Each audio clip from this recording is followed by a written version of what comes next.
Praise the lord. అందరికీ దేవుని నామములో అందరికీ వందనాలు. ద్వితీయోపదేశ కాండము 1వ అధ్యాయము. యోర్దను యువతలనున్న అరణ్యములో అనగా పారానుకును, తోబేలు, లాబాను, హాజెరోతు, దీజాహాబను స్థలములకును మధ్య సూపునకు ఎదురుగానున్న ఆరాబాలో మోషే ఇశ్రాయేలీలతో చెప్పిన మాటలు ఇవే. హోరేబు నుండి షేయిరు మన్నెపు మార్గముగా కాదేషు బర్నే వరకు 11 దినములు ప్రయాణము. హెష్బోనులో నివసించిన అమోరీల రాజైన సీహోనును, అస్తారోతులో నివసించిన బాషాను రాజైన ఓగును ఎద్రెయిలో హతము చేసిన తరువాత 40వ సంవత్సరములో 11వ నెల 1వ తేదీని మోషే ఇశ్రాయేలీయులకు బోధించుటకై యెహోవా తనకు ఆజ్ఞాపించినదంతయు వారితో చెప్పెను. యోర్దాను యువతలనున్న మోయాబు దేశమున మోషే ఈ ధర్మశాస్త్రమును ప్రకటింప మొదలుపెట్టి ఇట్లనెను. మన దేవుడైన యెహోవా హోరేబులో మనకు ఈలాగు సెలవిచ్చెను. ఈ పర్వతమునొద్ద మీరు నివసించిన కాలము చాలును.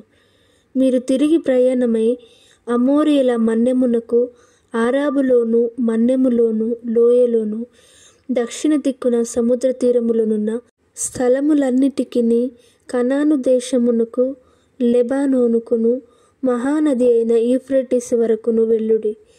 ఇదిగో ఆ దేశమును మీకు అప్పగించితిని. మీరు వెళ్ళి యెహోవా మీ పితరులైన అబ్రహాము, ఇస్సాకు, యాకోబులకును వారి తరువాత వారి సంతానమునకు ఇచ్చెదనని నేను ప్రమాణము చేసిన దేశమును స్వాధీనపరచుకొనుడి. అప్పుడు నేను ఒంటరిగా మిమ్మును భరింపలేను.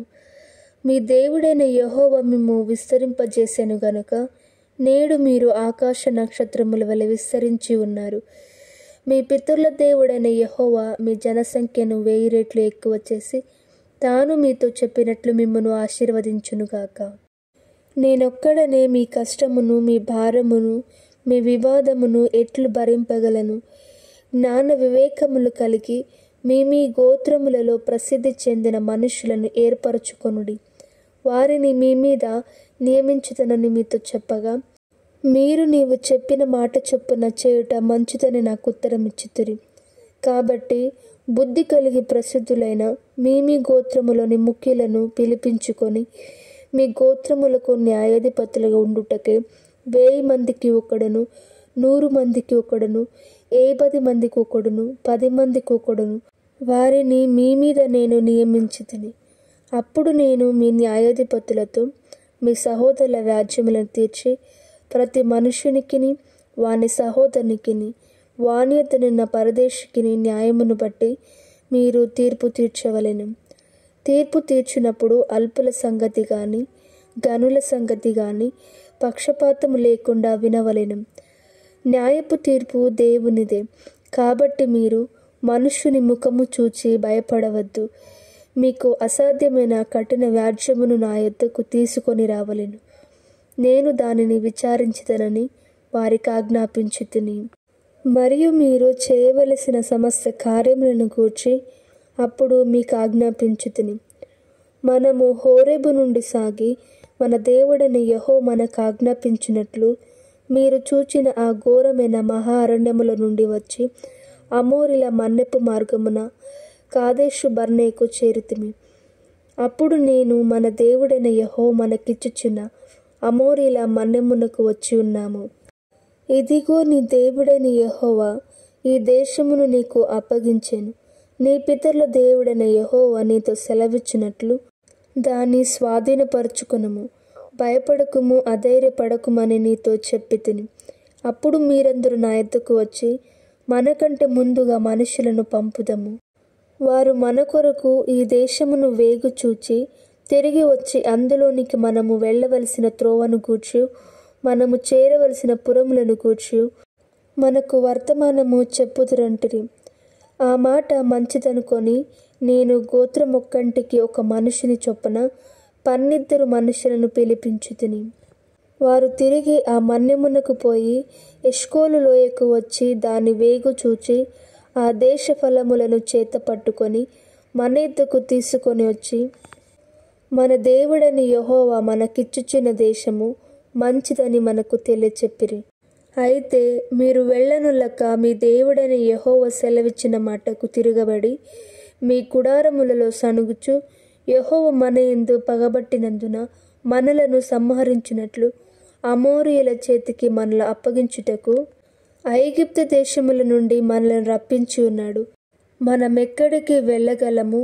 మన సహోదరులు అక్కడి జనులు మనకంటే బలిష్ఠులను ఎత్తురులునై ఉన్నారు. ఆ పట్టణములు గొప్పవై ఆకాశము నుండి ప్రాకారములతో ఉన్నవి. అక్కడ ఆనాకీయులను చూచితిమని చెప్పి మా హృదయములను కరగజేసిరని మీరు చెప్పితిరి. అప్పుడు నేను మిమ్మును చూచి దిగులు పడకుడి, వారికి భయపడకుడి. మీకు ముందర నడుచుచున్న మీ దేవుడైన యెహోవా మీ కన్నుల ఎదుట ఐగుప్తులోను అరణ్యములోను మీ కొరకు చేసినట్టు మీ పక్షముగా యుద్ధము చేయను. మీరు ఈ చోటికి చేరు వరకు మీరు వచ్చిన మార్గమంతటిలోనూ మనుష్యుడు తన కుమారుని ఎత్తుకున్నట్లు మీ దేవుడైన యెహోవా మిమ్మల్ని ఎత్తుకొని వచ్చిన సంగతి మీరెరుగుదురని మీతో చెప్పి తిని. అయితే మీకు త్రోవ చూపించి మీ గుడారములను వేయవలసిన స్థలములను మీకు సిద్ధపరచునట్లు రాత్రి అగ్నిలోను పగలు మేఘములోను మీకు ముందర నడిచిన మీ దేవుడైన యెహోవా యందు మీరు విశ్వాసముంచలేదు. కాగా యెహోవా మీరు చెప్పిన మాటలు విని బహుగా కోపపడి నేను మీ పితరులకిచ్చిదనని ప్రమాణము చేసిన ఈ మంచి దేశమును ఈ చెడ్డతరము వారిలో యెఫున్నె కుమారుడైన కాలేబు తప్ప మరి ఎవడునూ చూడడు. అతడు పూర్ణ మనసుతోనూ యెహోవాను అనుసరించెను గనుక అతడు దానిని చూచును. అతడు అడుగుపెట్టిన దేశమును నేను అతనికిని అతని సంతానమునకు ఇచ్చేదనని ప్రమాణము చేసెను. మరియు యెహోవా మిమ్మును బట్టి నా మీద కోపపడి నీ పరిచారకుడగు నూను కుమారుడైన యెహోషువ దానిలో ప్రవేశించును గాని నీవు దానిలో ప్రవేశింపవు.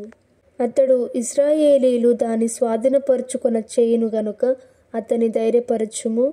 ఆ దినమున మంచి చెడ్డల నెరుగని మీ కుమారులు అనగా అపహరించబడుదురని మీరు చెప్పిన మీ పిల్లలు దానిలో ప్రవేశింతురు. దానిని వారికిచ్చెదను, వారు దానిని స్వాధీనపరచుకొందురు. మీరు తిరిగి ఎర్ర సముద్ర మార్గముగా అరణ్యమునకు ప్రయాణము చేయుడని చెప్పెను. అందుకు మీరు మేము యెహోవాకు విరోధముగా పాపము చేసితిమి. మా దేవుడైన యెహోవా మాకు ఆజ్ఞాపించిన మాటలన్నిటి అనుసరించి మేము పోయి యుద్ధము చేస్తామని నాతో ఉత్తరమిచ్చి మీరందరూ మీ ఆయుధములను కట్టుకొని ఆలోచింపక ఆ మన్యమునకు పోగా యెహోవా నాతో ఇట్లనెను, యుద్ధమునకు పోకుడి, నేను మీ మధ్య నుండెను గనుక వెళ్ళకుడి. మీరు వెళ్ళినను మీ శత్రువుల ఎదుట హతము చేయబడుదురని వారితో చెప్పుము. ఆ మాటలు నేను మీతో చెప్పినప్పుడు మీరు వినక యెహోవా మాటకు తిరగబడి మూర్ఖులై ఆ మన్యమునకు వెళ్ళితిరి. అప్పుడు ఆ మన్యములో నివసించిన అమోరీయులు మీకెదురుగా బయలుదేరి వచ్చి కందిరీగల వలె మిమ్ము తరిమి హోర్మ వరకు షేయిరులో మిమ్ము హతము చేసిరి. తరువాత మీరు తిరిగి వచ్చి యెహోవా సన్నిధిని ఏడవగా యెహోవా మీ మొరను లక్ష్యపెట్టలేదు, మీ మాట వినలేదు. కాగా మీరు కాదేశులో బహుదినములు నివసించితిరి. మీరు నివసించిన దినములెన్నో మీకు తెలిసినవి.